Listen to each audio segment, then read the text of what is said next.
Ayan, kain tayo mga kitsayas, and ayan, nag-pick up ako ng cake dito. Then ayan, dumating na din yung mga order ni amo kasi may mga bisita kami ngayon at ayan, naayos na din yung mga pagkain. So kain po tayo.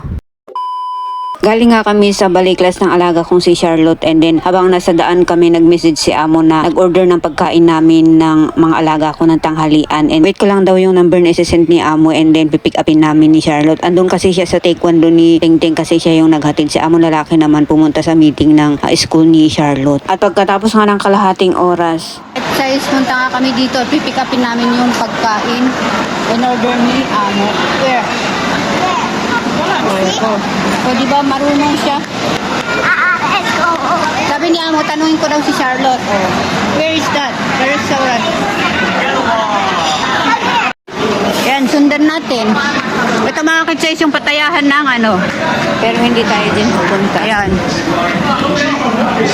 Saan na to pupunta? Oh, okay. Oh, we pick up here. Come. Dito nga, punta kami doon. We pick up.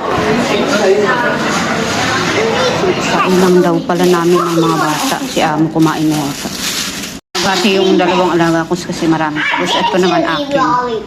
Mommy, bye. Sa akin. Mga bata kumakain na.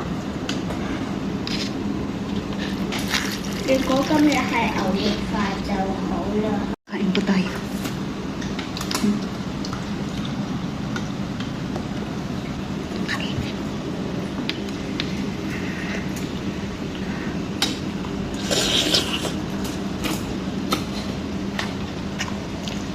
At pagkatapos nga ng 3 oras mga kitsay, sabi ni amo is bababa ako para pick upin ko yung cake dito sa baba ng mall. And ayan, dito tayo sa Italian Tomato. Ayan, dito nag-order si amo ng cake kasi birthday daw nung pinsan niya ata na pupunta sa bahay mamaya. Doon sila kakain and doon sila magsiselebrate ng birthday. Kasama yung mga auntie niya, pero yung mga auntie niya is mababait, pati yung mga uncle niya. Parating nagbibigay sa akin ng mga damit, mga red packet, mga ganun. At ayan, chinik ko na nga itong cake and then bago ko kinuha. Kasi baka mamaya hindi pala ito yung in-order ni amo. At ayan na nga, nakauwi na ako. Ilagay natin dito sa ref. Pagkatapos nga ng ilang minuto mga kitsas, ayan, dumating na din yung mga order ni amo na pagkain kasi hindi nga kami magluluto kapag may mga bisita si amo, yung mga auntie niya. At ayan na nga mga kitsas, inayos na nila amo, and then ayan, kain po tayo mga kitsas, kaharap ko sila, and then nag-video ako, and okay lang naman sa kanila kasi alam nila na nagbo-vlog ako, and nakafollow din sila buong pamilya ni amo sa Facebook page ko. Kaya alam nila na nagbo-vlog ako, bawat upload ko nakikita nila. At natapos na nga akong kumain, and then pumunta ako dito sa kusina, kumuha ako ng coke, inumuna ako ng coke dito para magdighay-dighay ba ako para maganda-ganda sa pakiramdam.